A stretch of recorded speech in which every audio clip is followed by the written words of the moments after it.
In the annals of American death row history, few last meal requests have sparked as much curiosity and debate as that of James Edward Smith. Born in Kentucky, Smith was convicted of capital murder in Texas for the Neil 83 shooting death of Larry Don Rohus during a robbery. On June 26, 1990, the state carried out his execution by lethal injection. Yet, it wasn't Smith's crime or his final moments that captured public attention. It was the extraordinary nature of his last meal request. Traditionally, the last meal is a moment when condemned individuals choose something deeply meaningful or comforting, perhaps a favorite food from childhood or a dish tied to memory. For Smith, however, the request went far beyond culinary preference and delved into the profound realm of spiritual belief. He asked not for steak, pie, or fried chicken, but for a lump of Rayakunda dirt, a substance closely associated with voodoo rituals. Smith's request was rooted in his spiritual convictions.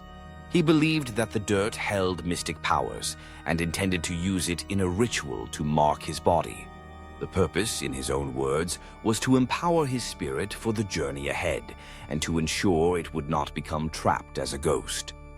This practice, originating from voodoo traditions, underscores the diverse and often misunderstood cultural beliefs that can shape an individual's actions even in their final hours. However, the Texas Department of Criminal Justice was unprepared for such a request.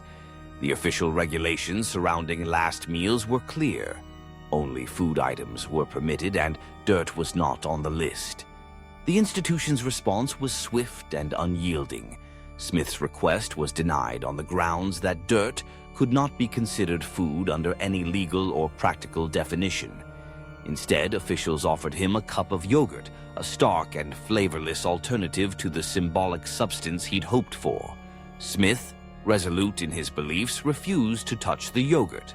Denied his ritual, Smith issued a warning that his ghost would haunt the prison for 300 years, a statement that echoed the spiritual urgency behind his original request. In his final moments, he maintained his composure, proclaiming his innocence and expressing his readiness to face death. His last words, delivered with a smile and a wink, were Har Krishna, referencing his past affiliation with the Hare Krishna movement, another spiritual community he had been involved with. Smith's case stands out not only for the unusual nature of his last meal request, but for the way it highlights the intersection of personal belief and institutional policy. While some last meal choices have been extravagant or whimsical, Smith's was raw, cultural, and deeply spiritual, yet utterly rejected by prison officials who were bound by regulations and perhaps limited understanding of the ritual's significance.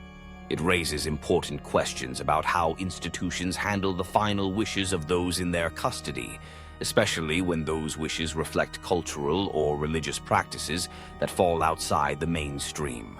The controversy surrounding last meal requests didn't end with Smith.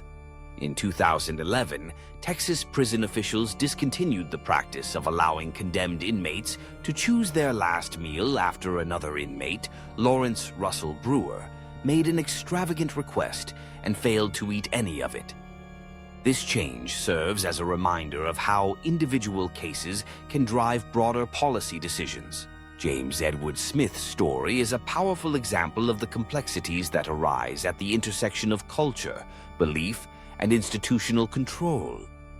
It asks us to consider how we respond to the unfamiliar and what it means to honor or deny the rituals of another's passing. If you found this story intriguing, don't forget to subscribe to our channel for more fascinating true crime analyses and in-depth explorations of history's most unusual moments. We'd love to hear your thoughts. What do you think about James Edward Smith's last meal request and the circumstances surrounding it? Leave a comment below and join the conversation.